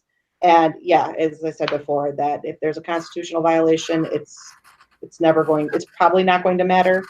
It would only matter if they were going to choose to retry Steve, and then obviously, if those bones were cremated, then just out of luck. Do you think that makes a stronger argument for a constitutional violation if there's just no, if they were cremated or ground, and there's no possible way to testing, or you don't think it matters either way, whether they were buried or? Well, it can be helpful because the first part of Trombetta, well, actually it's the second, it's first part of Greenwald, second part of Trombetta, says that, it's a violation if this evidence was apparently exculpatory and they disposed of it, and if there was no other way for the defendant to get similar results, to find another area or an avenue to test this, what they want to find out. And if all those remains are gone, then yeah, that aids to that fulfilling that second part of that, is saying that, yeah, there were no other options. There are no other options. If those bones are gone, he has no recourse, because those are the only bones that we know of that were found off-site. Any other remains that are available were found in the burn pit or the burn barrels, which were on his property and don't help. So it could be helpful in that respect of him being able to fulfill that part of the prong where it just says that there are no other avenues as far as these bones are concerned. Now, if there are any bones from those debris piles that are still in their custody and can be tested, then that would probably make a difference.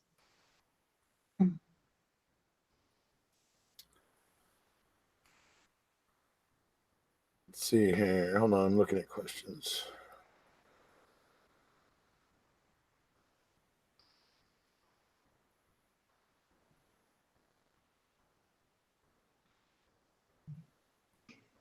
Selner asked the Tadic Yandas for Carmen's bones. Why would she ask them that? That's what Adrian's asking. I'm not sure. Can you repeat that? Or did you understand it, Tracie? She says Zellner, and it's the only question I have at the moment. Zellner asked the Tadic Yandas for Carmen's bones. Why was she asking for that? I don't think she did. Okay, now I think I know what she's talking about. In Queso 2.0, the Barb is trying to give Zellner the phone number for the Boutwells. That's what I remember. I don't remember Zellner asking Barb and Scott for Carmen's bones. They wouldn't have them. It wouldn't make any sense. But I do remember in Queso in the investigation report in the investigation reports in Queso 2.0 that Barb was trying to pass the Boutwells' phone number along to Zellner so that she could call them. Nothing ever seemed to come from it, so I don't really talk about it anymore. But because somebody's asking, yeah, that's what I remember. Barb was going to pass along a phone number. I don't believe there was ever going to be an exchange of Carmen's bones with the Yonda Taddix. As far as I'm aware, both the motion in December and the motion filed today were strictly with regard to in December, bones that her expert wanted to tested with this new method, and then the one today was about the violation of the bones that were apparently returned to the Halbach family. And I'm not aware of in either motion any bones other than that. And I don't know if Tracie saw anything, but I think it was just limited to Quarry bones or that sort of thing. Right. Yeah. So Deborah Hoffman asks, she wants to hear all three of our opinions. Just how good of a position does this put Steven in? I'm gonna wait. I'm gonna let you guys go first. I can go. It doesn't hurt. Right. Don't cost nothing. Yeah, it doesn't hurt, but I think that this has a better chance of being remanded at least than again the testing did, because it's a totally different claim. It's just like how the CD was a potential Brady violation. Right. This is a possible 14th Amendment due process violation. Right. So this should be remanded. Whether they grant a hearing, we're still dealing with the same judge. Right. No. Which is the bad news with this is that we're still dealing with the same judge. So, but she What can't does it make any for her to be able arguments. to ask for a new judge? She has to be actually granted a hearing before she can ask it for a new judge. I believe that I mean, well, they have to get through the appeal, and that's what they've been wanting to do. But then all these things come up, and she's kind of got her hands tied because she wants. Kathleen, I think, even said in the brief or the motion. I keep saying, God, I'm usually good about not screwing that up. I've done it twice tonight. That she said in the motion that she doesn't want this to end up being something that falls under a waiver issue. Again, what we talked about, procedural bar. That's why she's bringing this up now, because it would have to be added, because constitutional violations have to be raised in a 97406. Well, that's what she's doing. She can't wait. So you don't have the same grounds for denying the remand as you do in the other one. And I think that this warrants a hearing. It does, because you can't make a decision on whether law enforcement acted appropriately or made the right call with disposing of the evidence without hearing their reasoning. Right. You can't. So it almost demands a hearing, but I thought that the original petition demanded a hearing as well. So what do I know? Right. Some of these things that do have to be fleshed out in court, in a court of law. And so this would be, to me, this is probably the one that I think has the best chance of at least getting a hearing. Of all the claims she's made, I think this one actually has the best chance. It's kind of easy to say since the other ones have been denied, but I mean overall, even including in the Court of Appeals, because it said there's no case law saying that she's wrong. Some of the other stuff, the Brady violations, there have been case law that directly contradicts what she wants. There isn't that this time. It's very uncharted territory. So I think that it really has to be explored further to be able to make an intelligent decision on whether his rights were violated or not. So I agree with everything. And thank you for pointing out that she specifically put in her motion, I'll try and keep it straight because I always, you probably use brief because I've been using them interchangeably, but in the motion today, she specifically set forth, I'm doing this, so I do not waive this.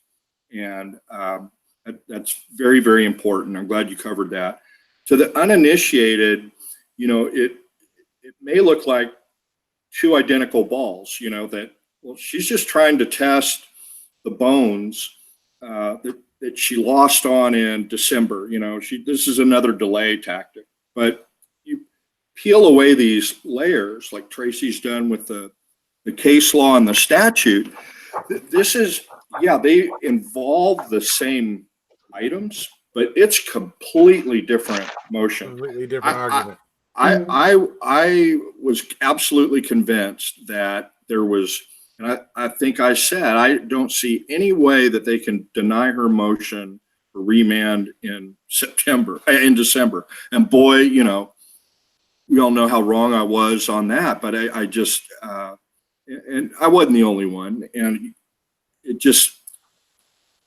I was baffled. But anywho, so I was looking forward to getting this enormous 35,000 word brief coming up on the 1st, but and I haven't had a lot of time to go through it, but I agree, right down the line with Tracie that this is completely different argument analysis, and that I think it's got a really, really good shot of getting to step 1, which is a evidentiary hearing where she can cross-examine the attorneys and the evidence person that were involved in returning these bones, and everything that goes along with that.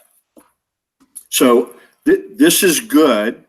How good it is, we'll know in a little bit more, in 11 days or less. I think the last time around, after the state filed their response, which they filed on the 10th day, I think the court issued their order denying the motion to stay and remand within 1 day, as I recall. Pretty quick. So like they almost had it written out. Not saying nothing, but it was like, and it was the Chief Justice who authored that order. But I think it's good. All right. What do you think? Now they wanted to hear from all three of us. I think it's interesting. I mean, I'll tell you what, there's a few things that I take away from this. Number one, Zellner was not given the page in queso that tells her what bones were given back to the Halbachs. I cannot tell you how huge that is for me personally, that the state held that back. What it tells me about the state for holding that back and not wanting Zellner to know they had done that. That's, for me, a big deal. I also think it's significant to know whether or not these bones are Teresa's, because the reason why I would have to say that the bones moved from the Quarry to Stevens is because I have absolutely zero evidence of a crime taking place at Stevens. So it makes more sense to me that if they could prove these bones are Teresa's, that they did move from the Quarry to Stevens. It would explain why there's no crime scene. I think there's a lot of things about this motion that are huge.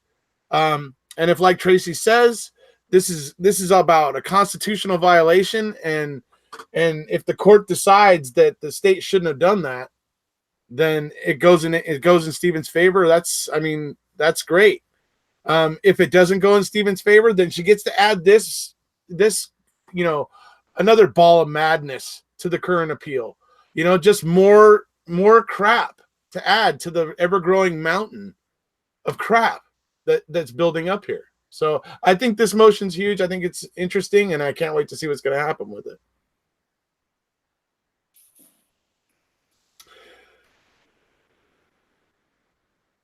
Let's see here.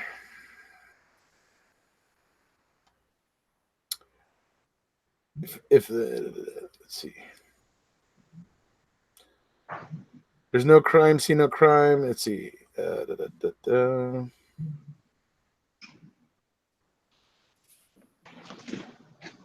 I think everybody's out of questions.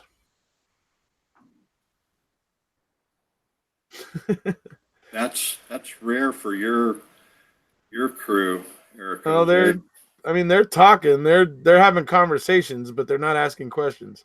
They're talking about all this stuff, but they're Well, talking instead of questioning. So is it disappointing to you at all, Erekose, that in a perfect world, from Stephen's perspective, these bones would never get tested? They'd find a constitutional violation. They'd order a new trial. That'd get affirmed on appeal at whatever level. And they'd either try it with that curative instruction or they would, officially announce that they're not going to retry it. And Stephen is set free. But we may never, ever know. Find out what happened to Tracie, and that's the tragedy. Is it a tragedy, or is it a disappointment? To me, it's remember what Kathleen's number one goal is. Right, I understand that. Secure the release of that Stephen doesn't, Avery. but that doesn't prevent me from having compassion and sympathy. I mean, but it's yeah, still a tragedy no matter what. Yeah, what happened to Teresa is still a tragedy no matter what. Absolutely. But Teresa's family can request an exhumation, assuming that they were buried. And heck, knowing Kathleen, I bet she'd,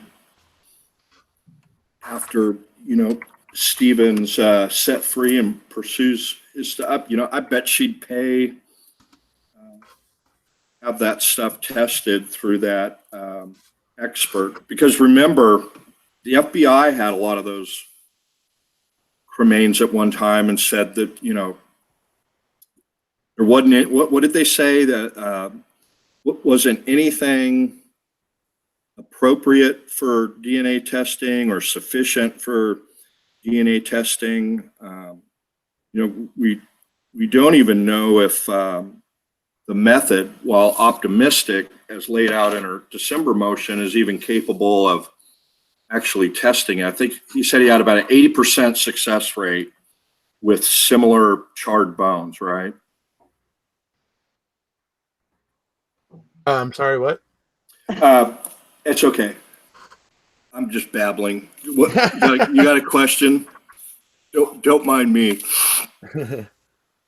Let's see. I know you're trying to get caught up on the question. It's hard to listen and do that at the same time. Let me rephrase that. Did Casey mention the jury instruction 140 in her appeal? So this has been asked. I don't know if Tracie is familiar with this, but apparently in Wisconsin, you all have pattern jury instructions and they're numbered. And apparently there's an appeal going on right now where jury instruction 140 is an issue, that it somehow violates the Constitution in some way. I don't know what 140 is. I don't know if it relates to expert witness testimony. I know that there's always been this controversy over the "you are not to search for doubt" part of the instruction, but I don't know if that's what this particular one is. I'd have to look, because that's part of the jury instructions. When they talk about reasonable doubt, it says you are not to search for doubt. And a lot of people have had problems with that because they said that, well, how can you find reasonable doubt if you're not allowed to look for it? It's just badly worded and people don't like it. So the key here is that, and I don't know the answer to this, maybe Tracie does, in order to preserve that for appeal, one, instruction 140 would have to have been given to the jury. And number two, the defense team would have had to objected to it. And the judge given the instruction over their objection, otherwise it's waived. And then number two, and Tracie know the answer to this better than I also, that's pretty much something you got to raise on direct appeal. You can't raise that now, I would think. Well, that's kind of what Kathleen's actually trying to do right now, because she's trying to file, she's filing these IAC claims against the post-conviction counsel for not filing claims against trial counsel. So that would be ideally your original post-conviction counsel should file an IAC claim against trial counsel for not objecting. Right. But if they don't, then you file the IAC claim against the post-conviction counsel for not filing it against the trial counsel. And we were just getting ready to do a video on the, in effect, the IAC stuff, and so we didn't actually get to it. So I can't recall specifically if that was one of her IAC claims against appellate counsel, was not objecting to jury instructions, but it's temporarily No. I don't think Okay. there's anything about jury instructions, because the only thing with the jury is waived because it was brought up on post-conviction and direct appeal, and that was the they say illegal substitution of the juror when Rick Mahler left. Do you define reasonable doubt for the jury in Wisconsin through instructions? Are they given a definition of what reasonable doubt is? You know, how you would consider the most important of your affairs? I don't know. I guess I haven't really looked recently if what they've changed recently. Obviously, I remember reading the rules. Even in Steve's case, I've read the rules before and I don't remember what they were, because I mean, obviously there's the step of both sides have proposed jury instructions, you know, Right. and then they kind of argue about them and then the judge decides. And I don't even remember what was in those at the time. So I would have to look at what the most current statute is about jury instructions. So it's shocking to a lot of people that in some states, I don't know if it's a lot, majority, minority, but it's for sure in Texas, we don't define for the jury. We used to, until a case came out in the late 90s. We used to define reasonable doubt as, you know, how you would consider, you know, the most important of your personal affairs. And, but there's no requirement that the jury be instructed as to the definition of reasonable doubt. I don't think that it is. I think that the only thing they say is, like I said, that you are not to search for doubt. It's basically like it would be reasonable if it just jumps out at you. Yeah, that's gotta be unconstitutional. You're supposed to look for reasonable doubt. That's why but it's been fought a long time, and it just keeps getting denied, and no, they don't want to change it, whatever. So yeah, I know there's been a 7th Circuit case in recent history that was about a jury instruction, but I don't think it was in Wisconsin. I think it was an Illinois case. So yeah, I don't know what the current actual instructions are. I have to ask, my husband just did jury duty a couple months ago. I'll have to ask him maybe. I know that person. I can't remember exactly who it was, but I've seen the question pop up earlier. Do they know the name of the case that's pending in Wisconsin that involves jury instruction 140? I said I haven't read anything specifically about that, so I don't know. I'd have to look it up. No, the person. Oh, the person who asked about it? There wasn't more to expound on it. They just asked the question the way I asked it.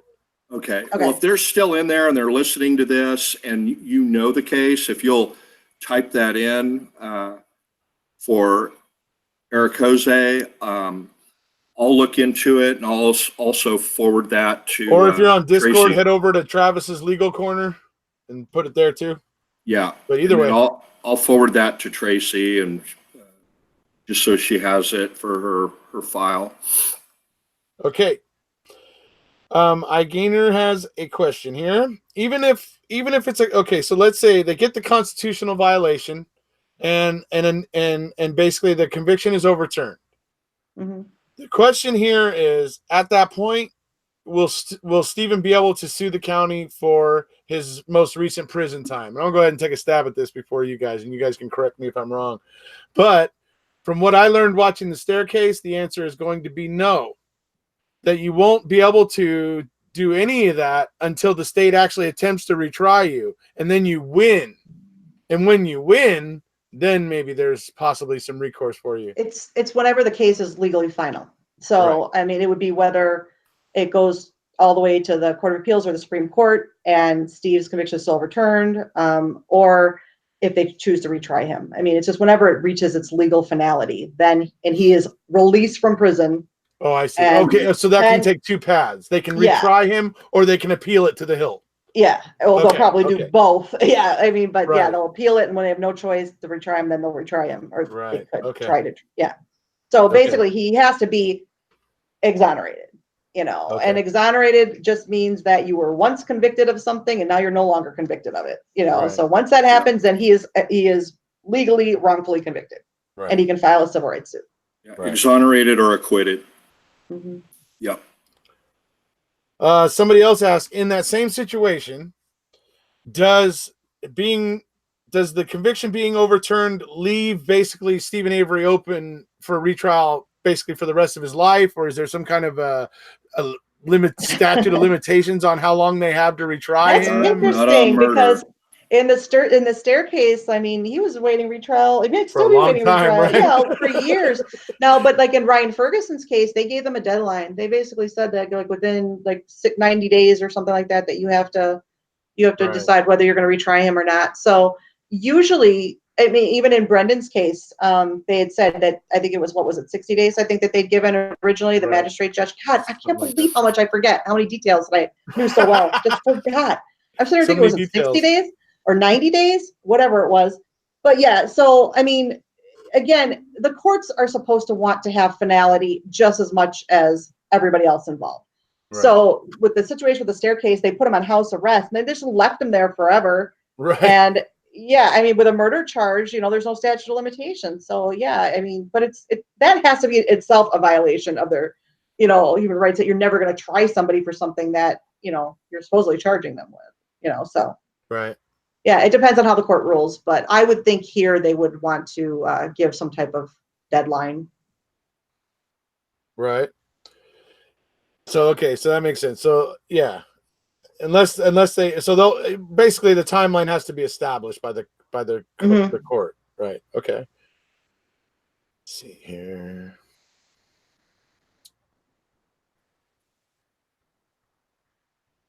Oh, Allie wants me to invite you to join us on Discord, Tracie. Hey, I've heard you mention it, but I don't know what it is. I know. I'm sorry. It's a little platform that my the people that got together that are my subscribers got together and formed a little community called the Wrecking Crew, and so they use this platform called Discord because it was basically a platform besides Facebook or whatever that would allow for more than 150 people to join it, and so it's just a little community that they've created where they talk and about the case and stuff like that, and so they wanted me to extend you an invitation. So if you want, I'll give you a link later. Okay. Let me know. Let's see. The current question raised by this motion. Oh, let's see. Can your mods put a link up to Tracie's either her Facebook page or her YouTube? Yes. Yeah, Denise or Allie, can you guys put up links to her Facebook page to Basically a Lawyer? Allie you. should know it well. Yeah, by heart. Yeah.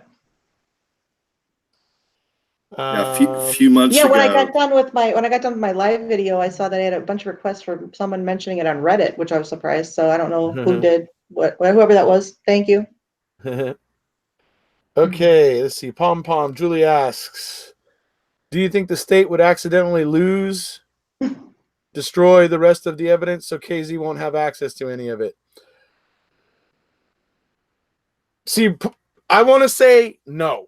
I want to say that would not happen. I want to say that I think this area of Wisconsin is a stand-up, classy place, and that would never happen. I want to say those things. I'm not going to say those things.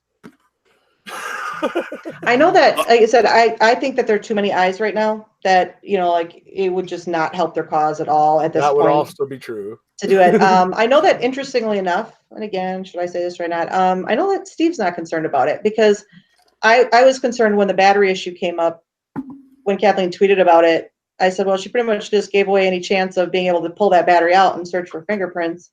He's like, I'm not worried about it. It's stored, and it's like, and so I was surprised. He of all people, he wasn't concerned about the evidence being gone, missing, anything like that. That's in their custody. Because same reason though, he said that they would be idiots to try and do something like that now, to tamper with anything. So All I can say is, and go on, is that what's interesting in this case is that of all of the problems and the irregularities and whatever you want to call them, they're documented, from Culhane's contaminating her control swab to the return of the bones to the family and everything in the between. Most of it is documented, and then that coupled with because you don't document errors and intentional wrongdoing. Unless you're speaking to somebody and you're recorded and you don't know about it. But other than that, you don't document it in an investigation report. And then the other thing is that Kathleen has publicly stated in her, I know that's, not the most popular format, that Tracie doesn't agree, about some of Kathleen's updates, and I agree with that also to some extent. But in one of her Q&As on Twitter, she was asked that question: do you think, that the state's going to still have this stuff? And all I can go by, she said, and I'm paraphrasing, that she felt that what she was asking for at that time was still in existence by the state. But I agree with Tracie. I mean, they'd be pretty stupid at this point. I mean, even the fact that they gave these bones back to the Halbachs is documented. I mean, Kathleen didn't have it, but we had it. I mean, it was documented. There's a lot that's hard. It's always been hard in this case to determine what's truly suspicious, because you're dealing with, from the very beginning, very poorly trained officers, very poorly established practices, and even like methods of doing things in that county, whether it be their computer systems, whatever, actual just incompetence that has nothing to do with being, bought off just because you're just incompetent, plain incompetent, negligence, so it's all mixed in with this stuff that is also the impropriety of most likely, planting evidence and doing other things. So it's very hard sometimes because it seems like everything is wrong. There's something wrong with everything. Mm-hmm. And I don't think they're all on part of the conspiracy. I just think that this is a case of gross incompetence, and obviously I hope that the guys get relief, but I also hope that somebody will finally take a look and see like what needs to be changed, because you should not have this many things wrong with a single case. Right. Or any case, but this case is ridiculous. I've never seen a case where there's something questionable with every single thing that comes up. Right. Virtually everything. Yes. Yeah. How many times have you heard us say that, Erekose? And a little differently, but the number of errors. Yep. Johnny had his count. Travis had his count when he first came on the channel. I mean, it's like everybody always comes off with their count of things that are just so unbelievably ridiculous that it's just strains credulity. I love Luke Berg, man. I love the fact that he said that. Freaking love that phrase. I like that. I like that phrase. Tracie just, at least gross incompetence. Yep, definitely concur with that. Right. So Daisy Lady KLG has the answer to your guys' question. Okay. All current appeals with Wisconsin Jury Instruction 140 are being stayed, is what they're saying. Okay, what is the reasoning for staying all of them? That's all they're saying. That would usually mean there's a quick case in the Supreme Court that's waiting to be decided. So they're consolidating them all, and then there's a lead case. Mm-hmm. State versus Trammell is what is it? Talking about here. State v. Trammell. Yeah, State versus Trammell. And we'll look TRAMMEL. Yeah, we'll look it up at some point, and we'll be they sure. don't usually hold off on decisions or stay things unless, like I said, there's a pending case that's ready to get decided on. And they're like, all these cases are going to depend on that decision, so we're going to wait on that.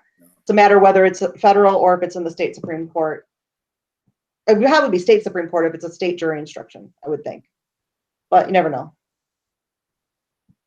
It could be federal. Yeah, it's hard to imagine. Supreme Court usually leaves to the states, like whether to define reasonable doubt or not define it. Usually stay out of that as a due process issue. But I guess they'll certainly get into jury process, like on death penalty. They used to be a combined. You do guilt and innocence and then punishment at one time. Now they have to bifurcate it. First, guilt, innocence, and then found guilty, then you go to the penalty phase. And you find out if there's, they determine whether there's an aggravating factor or not. Of course, you wouldn't know about that in Wisconsin because you're civilized there and don't have the death penalty. I have seen cases in the Seventh Circuit, though, which obviously is federal court, on jury instruction claims. So, I mean, it happens, but yeah, I think that they probably try to keep it in state court. Federal cases on state jury instructions. Right. Yeah. Okay. Yeah. I saw a brief yawn out of Tracie, so I was kind of like, I was on the air for an hour before I came here. Let's see and I'm a night owl. I'll be up all night anyway, but for some reason, like just sitting here like for a few hours now. I think I aged a couple of years when I was chatting with Tracie when I'm going, abandoned? What do you mean she abandoned it? We've been abandoned. It was kind of took a little bit out of the old guy, I can't keep taking this. Dude, you're telling me, man, I'm on a job. I'm dealing with a huge network problem because I got a freaking access point that's dragging down my entire network at this house, and the internet won't work. I can't connect to my automation controller to program it, and I mean, I'm just like pulling my hair out. And next thing I know, there's a little message from Travis. Oh, she abandoned the appeal. I'm like, what? It's not even April Fools or anything. I know. So I'm like, all right, now I really got to get this network problem solved. Yeah. I think that we should mention, even though to me it seems like I think everyone should realize this, but I know it's going to get asked. So there will be nothing happening February 1st. Nothing happening. No brief will be filed February 1st because this motion has to be decided first. So nothing is going to happen now. Before February 1st? It won't matter. They'll give her, like this last time, they'll give her another 40 days to file the brief. They're not going to. Yeah, probably. Yeah. I would think they would give her more time. So there does not appear that there will be anything that happens February 1st. Even though Kathleen did see, this is what's confusing to me because she actually tweeted about only 10 more days till finality, and 10 days from that date was February 1st, which I thought was the brief. I thought it was a little strange for her to say like it all ends because I was like, your brief doesn't end anything. So now I'm confused with what she meant by that tweet because she had to know she was filing this. So I was like, well, what 10 days then? What are you wondering? So maybe she's thinking that would be when the decision would be made on this, but that wouldn't work either. Yeah, I don't know now. Yeah. I forgot about that until I just thought about it. I said she just tweeted a couple days ago about 10 days. I guess technically we don't even know if she's talking about Steve's case. Yeah. And, in hindsight, it just gets you more confused. Yeah, never mind. I said, yeah, now I explain her tweets where she kept reminding us, how, that this could be a long process, and that, it's the average number of times an appellate court denies you in some respect, is whatever, 19 or 9 or what, and we're only up to 3, and I'm like, that's what I said. I actually a big surprise, and then you're telling us you better be a marathon runner if you're in this game. I even joked with Steve about that. So I was just like, holy crap, if we're only at this after 3 years, I said, I hope you're gonna stick around till you're like 80 so that this can play out. I'm like, that didn't come off very well, that tweet. That makes it sound really bad. Or like, we haven't even gotten one denial from the Court of Appeals yet. I mean, we haven't got any denials it hasn't even been presented yet. And we're 3 years in, so God, I hope we don't need like 12. That was part of her argument, though. Many judges haven't even heard this yet. So, 3:32 p.m. today, our time, Central Time, which Tracie and I are on. My text to Erekose: KZ abandoned appeal today. That's even worse. 30 seconds later, is that what that was? Why would she do that? Because I read it. I left him hanging for 30 minutes because you had sent me the motion. Call me as soon as you can. That's even worse than me reading it and thinking she abandoned it. Just getting a message saying she abandoned the appeal. I would freak out even more then. Oh man, yeah. Yeah, good times. Roller coaster, roller coaster. Always something. All right. Well, I think we've kind of gone through this pretty well. I think I think we've answered a lot of questions. It seems like the questions are getting less and less here. I don't really see a whole lot of questions. And it's getting kind of late. So, unless you guys had anything real quick you wanted to address, I think we'll start winding it down and move on to Stacie Seabrook. I just wanted to thank Tracie again. I took it upon myself when this was going down to ask her on your behalf, Erekose, if she'd join us, and she graciously did. She said after she did. Yeah, I did have to say after I do my video first. And please check her out. I've been a longtime fan and great admirer of her knowledge and expertise on Wisconsin law. I think she's my go-to person when I just can't figure out something in Wisconsin on my own, and it's frequent. But thank you again so much. Check out her Facebook page and the lives that she does on there on YouTube. I know hopefully they've found some links, but thank you so much for agreeing to come on short notice. Usual, you just have a great way of explaining very complex legal concepts in a very plain, straightforward manner. I really admire you for that. Truly. Thank you. That's very nice. Thank you. Thank you both for being here, obviously. Thank you for having me. Like I said, everybody else, we all appreciate being able to get the opinions of people who are actually learned in the law. It helps to understand all this stuff. And so I'm very happy and very thankful that you guys, are so, agreeable and come on here and help the masses understand the madness, the method to the madness. Sometimes. So thank you for that. Let's see if there's anything else here real quick. Good night. All right. Let's see. Dirk Diggler. No, she hasn't proven the cremains or Teresa.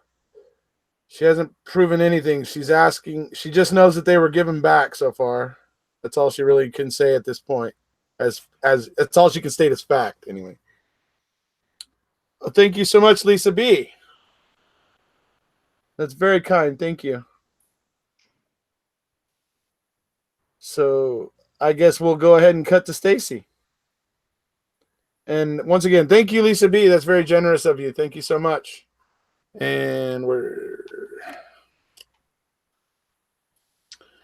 I love this. I love this one from Stacie.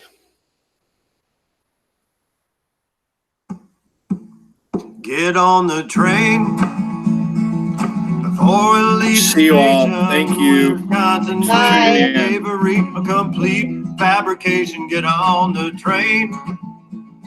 Not even going to try to compete with that. The truth. Train coming, gonna run them down, run them down.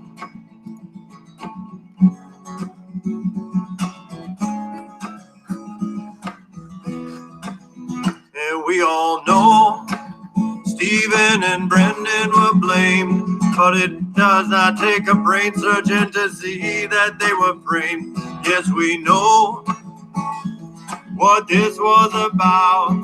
The civil suit settlement they did not want to pay out.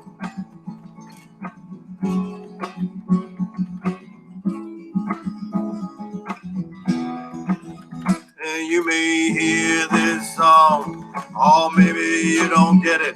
I suggest you look up TikTok, Minute to Walk on Reddit. You will find trial transcripts, evidence files, and reports. And you start to fathom the corruption within the courts now as you shake your head, because everything seems cemented. You will find yourself in company of 3 unbanked judges that dissented. But don't you worry, you're not going insane. You just happen to sit down on Zellner's Truth Train. Get on the train. I said before it leaves the station, final destination, inevitable exoneration. Get on the train, or before it leaves town. There's truth, train coming, gonna run them down, run them down.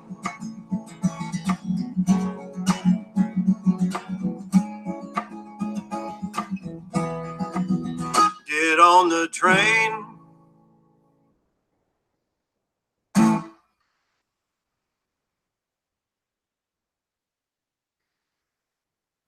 And coming up next, Illusion of Justice.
I'm interrupting Stacy real quick. Falcon, read the motion, dude. I swear I'm so sick of seeing you like a broken record in this chat, man. Read it. Read the affidavits. Quit questioning the wrecking crew. They know what they're talking about. He's gonna tear their house and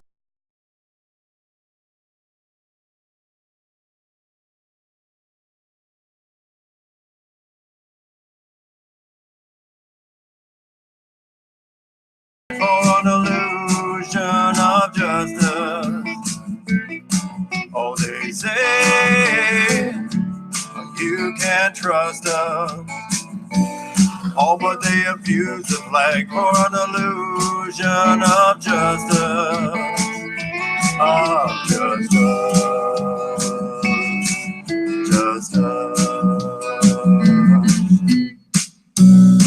We need a wrecking crew to tear this whole thing down.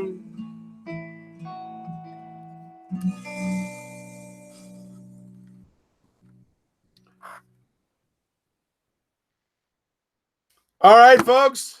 That's it for tonight. It's been a pleasure. Falcon, it's great to see you again. I've been wondering where you're at. I haven't seen you in a while, so it's great to see you again. Read the motion, dude. Just read it. Then argue with us about it. But read it first. Read the affidavits. See the information there. Then come back and argue with us.